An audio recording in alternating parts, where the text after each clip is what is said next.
प्रदीप पटेल के तेवर शुक्रवार को एक बार फिर तीखे हो गए। महाकुंभ से लौटने के बाद वे सीधे सीतापुर पहुंचे और पुलिस पर गंभीर आरोप लगाए। विधायक ने कहा कि लव जिहाद का मामला होने के बावजूद पीड़ित परिवार को लौट पुलिस द्वारा परेशान किया गया। उन्होंने आरोप लगाया कि पुलिस ने पीड़ित परिवार से 40,000 रुपए की मांग की। विधायक ने इस मामले में दोषी पुलिस कर्मियों पर तत्काल कार्रवाई की मांग की है। इसके बाद विधायक मऊगंज पहुंचे, जहां उन्होंने कार्रवाई को लेकर कलेक्टर और एसपी के साथ बंद कमरे में बैठक की। किशोरी को अपने जाल में फंसाने वाले आरोपी ईमान अली उर्फ माझी के खिलाफ राष्ट्रीय सुरक्षा अधिनियम NSA के तहत कार्रवाई की गई है। पुलिस ने आरोपी को हाल ही में मुंबई से गिरफ्तार किया था। उसके खिलाफ पहले से ही 9 आपराधिक मामले दर्ज हैं और वह जिला बदर भी रह चुका है। गौरतलब है कि किशोरी से जुड़े इस मामले को लेकर विधायक ने हाल ही में एसपी कार्यालय में डेरा डाला था। फिलहाल पीड़ित किशोरी वन स्टॉप सेंटर में सुरक्षित है। जब पगड़ी का चलेगा और किराया देना पड़ेगा, तो जो पगड़ी दे के आएगा और मासिक किराया देगा, उससे न्याय की कल्पना करना संभव नहीं है जी। आज ही लौर थाने के ही मड़ना में एक बेरोजगार लड़का कियोस्क खोल रखा था, जा रहा था, 1.5 लाख की उससे लूट हो गई है जी। तो ये कोई नया नहीं है। पूर्वा में एक घटना हुई थी कि 3 युवाओं की हत्या कर दी गई, कई महीने बाद गाड़ी बदल दी गई जी।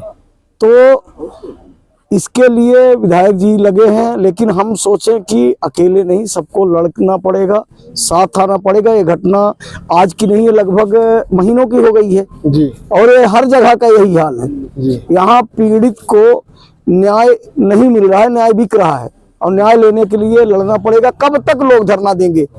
जो पुलिस का काम है वो विधायक जी को करना पड़ रहा है।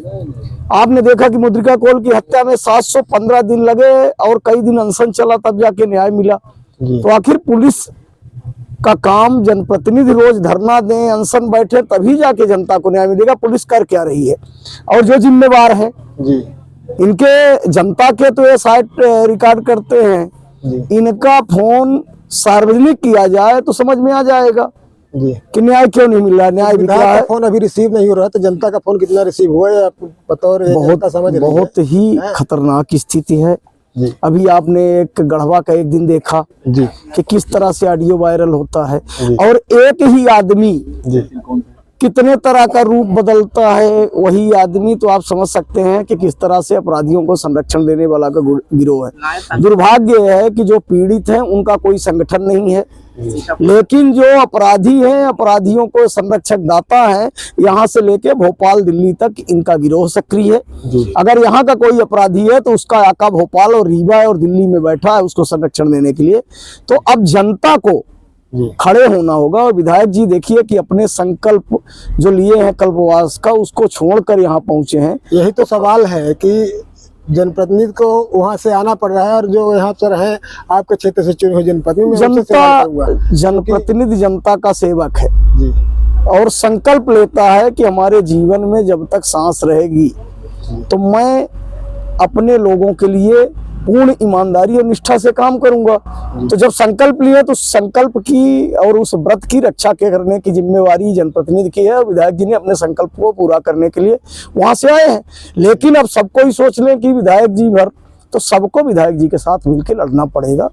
और जितने पीड़ित हैं, एक बार लड़ाई न हो, एक बार हर गांव में 10-15 ऐसे केस हैं जो भटक रहे हैं 2 महीने 4 महीने से, सभी एक साथ निकले तो जैसे देश आजाद हुआ था ऐसे इस अराजकता से आजादी मिल जाएगी। जिला मऊगंज में मंदिरों में अतिक्रमण किया जा रहा है, उसके समय आप क्या करेंगे? मंदिरों में अतिक्रमण अभी 2-4 दिन पहले आप लोगों के माध्यम से मैं भी प्रयाग में था तो देखा हूं कि देव तलाव मंदिर के पुजारी को मारा गया है। उनकी FIR तक नहीं लिखी जा रही है। वो साफ एकदम जो मैं बोल रहा हूँ एक रिकॉर्डेड चीज है। तो जिस तरह से आरोपी वो पंडित जी को मार रहा है, पुजारी को जिस तरह से गाली दे रहा है, उसका ऑडियो वीडियो वायरल हो रहा है। पंडित जी थाने में लाहौर में जाके FIR कराते हैं, ये FIR नहीं हो रही, आप बोलते हैं न्याय की बात है मंदिर की। यहाँ कोई सुरक्षा आपकी बातों से माना जाए कि जिस तरह लाहौर को लाहौर बनाने की बात चल रही थी, वह लगभग लाहौर बन चुका है। जिसने लाहौर को लाहौर बनाने की बात की थी, आपसे बोलता हूं, और जिसके सामने उसने कहा तो जिंदगी किराए का मकान है, खाली करना ही पड़ेगा। उसको उसी समय दफन कर देना चाहिए था जिसने लाहौर को लाहौर बनाने की बात की। भोले बाबा की धरती को जो लाहौर बनाएगा उसको जिंदा दफन कर देना चाहिए और दोबारा उसकी जबान खींच लेनी चाहिए। नहीं, स्थिति तो ऐसी ही दिख रही है, क्योंकि जब पीड़ित की रिपोर्ट नहीं लिखी जा रही, 15 दिन में 7 बार शिकायतकर्ता पहुंचे, रिपोर्ट दर्ज कराने के लिए उनसे पैसा मांगा जाए, और सरकार ने बाकायदा आदेश रखा है कि खुलेआम में मांस मछली नहीं बिकेंगे। एक निश्चित स्थान है उनका, मंदिरों के सामने बिक रहे हैं, चाहे देवतला हो, चाहे जहाँ पर आप बैठे हो, सीतापुर यहाँ पर हो, यहाँ पर भी आप देखिए मंदिर के सामने बैठे हैं। बहुत बड़ा दुर्भाग्य है कि माननीय मुख्यमंत्री शपथ लेते ही जी इस तरह का सबसे पहला आदेश उनका था, पहला आदेश था। और इस आदेश के पालन कराने की जिम्मेवारी यहाँ के जो प्रशासनिक कर्मचारी हैं, अगर वो नहीं कर रहे हैं तो आपने देखा था कि मऊगंज में विधायक जी जाके खुद रोड से हटवाए थे और आप सबने ही कवर किया था। सवाल तो कि विधायक जी कहाँ पहुंच के हटवाएंगे, जिनको जिम्मेदारी है उनको भी तय करना पड़ेगा ना भैया। उनके लिए क्या कहेंगे आप? जिले के प्रशासनिक अधिकारी विधायक जी की या तो सरकार नहीं सुन रही है, या कि फिर यहाँ के कर्मचारी नहीं सुन रहे हैं, अधिकारी नहीं सुन रहे हैं, या कि प्रशासन नहीं सुन रहा है। सरकार सुन रही है, इसीलिए तो सरकार ने आदेश दिया था। और सरकार तक जनता की अगर कोई बात नहीं सुनी जाती, उसको पहुंचाने की जिम्मेवारी विधायक जी की है। विधायक जी उस जिम्मेवारी का निर्वहन कर रहे हैं और आप लोकतंत्र के चौथे स्तंभ हैं और आप लोग भी ईमानदारी से लगे हैं। चौथे स्तंभ है। सवाल यही हम जो आपसे सवाल कर रहे हैं, सवाल लोग हमसे करते हैं, इसलिए आप सब विधायक जी और आप जनप्रतिनिधि है, सवाल आपसे करना हमारा हक है, इसलिए सवाल कर रहे हैं। देखिए, अराजकता का अंत होगा।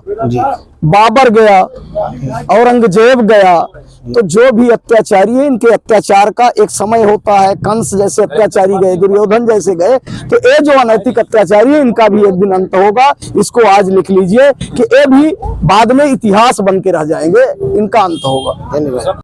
प्रयागराज से सीधे सीतापुर, और वो भी पूरे भारी भीड़ के साथ यहाँ पर जो उपस्थित भीड़ देखी जा रही है, अपार जन समर्थन है। क्या है पूरा मामला और अचानक क्यों यहाँ आना पड़ा? देखिए, यहाँ हमारे यहाँ एक लव जिहाद का मैटर है और जो बहुत शर्मनाक है, और लौ थाने की पुलिस का भी इसमें संदिग्ध स्थिति है। 29 तारीख की घटना की एक रिपोर्ट है, FIR है जी। 3 लोगों के नाम से FIR है। FIR जब होती है तो स्वाभाविक तौर से उसमें कोई ना कोई तथ्य होते हैं। जब कोई कार्रवाई नहीं हुई तो फिर SP को आवेदन दिया गया। SP को आवेदन जब दिया गया तो उसमें भी कोई कार्रवाई नहीं हुई। इसके बाद यहाँ एक और घटना होती है 2 तारीख को जनवरी में जी। और उस बच्ची को लेकर के अपराधी चला जाता है। उसके ऊपर तमाम प्रकरण है, वो आरोपी है और वो आरोपी और भी पुराने अपराधों में आरोपी उसको बनाया। 2 तारीख की घटना की रिपोर्ट थाने में नहीं ली जाती, उल्टा 40,000 रुपए की मांग की जाती है जी। अगले दिन बुलाया जाता है, अगले दिन भी रिपोर्ट नहीं की जाती जी। उल्टा पुलिस की साठगांठ से वो बच्ची को बहला फुसा करके अपने बस में करके बच्ची की तरफ से एक दिया जाता है। भाई, जब वो आरोपी जब रिपोर्ट लिखाने गए तो आपने क्यों नहीं गुमशुदगी किया? किसी की रिपोर्ट लिखना चाहिए था, नहीं किया। इसके बाद उन्होंने 9 तारीख को SP के यहाँ आवेदन दिया जी। तब जाकर के उसमें FIR होती है।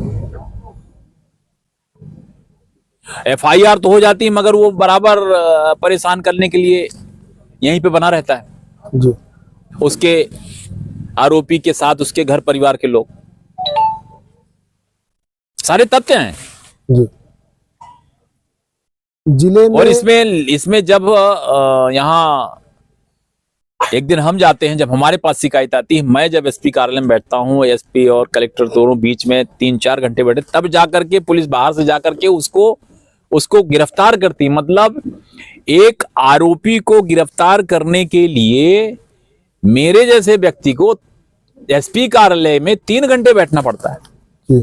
और इसलिए इसमें आज फिर वो लड़की का मेडिकल के लिए गया और इसके बाद अभी 2 आवेदन लड़की को घर से फिर वो लेके चले गए। सामने से, घर के सामने से मोटरसाइकिल बिठा करके 15 तारीख की रिपोर्ट है जी कुछ नहीं हुआ। नाबालिग लड़की को दूसरे घर में रखा हुआ है और 17 तारीख को ये फिर से रिपोर्ट है। आज 17 तारीख को, यानी 29 तारीख से रिपोर्ट करते करते 29 अक्टूबर से लेकर के आज 17 जनवरी तक के बीच में 7 बार इसने फरियाद किया, अलग अलग समय पर। जी और आरोपी और उसके घर के लोग खुलेआम घूम रहे हैं। आज जब मुझे पता चला और इन लोगों ने मुझे बताया कि ऐसी ऐसी स्थिति पुलिस नहीं सुन रही है, तो मुझे वहां से प्रयाग से मुझे यहां आना पड़ा। प्रयाग से सीधे आया हूं, यहां से सीधे प्रयाग जाऊंगा, मगर इसका पहले खुलासा करने के बाद ही जाऊंगा। मैं कर्म क्षेत्र में हूं तो उसको मैं अपने धर्म क्षेत्र का काम करते करते कर्म भूलूंगा नहीं और इसको इस काम को छोड़ूंगा नहीं। इसमें जो अपराधी हैं, जो आरोपी है, उस आरोपी को पकड़ा जाएगा और अगर उनका आरोप सिद्ध होते हैं तो उनको सजा दिलवाना है। ये हमारा काम है। आपने एक बात अभी कही कि एक विधायक को जब 3 घंटे बैठना पड़े एसपी कार्यालय में तब कोई कार्रवाई होती है।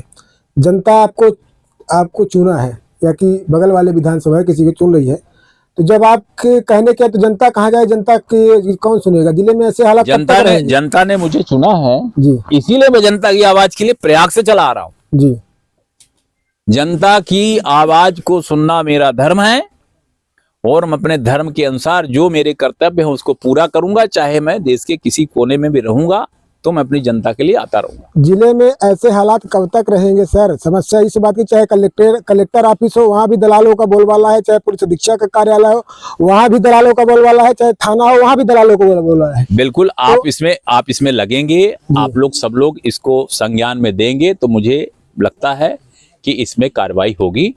हम अपने दायित्व का निर्वहन करेंगे।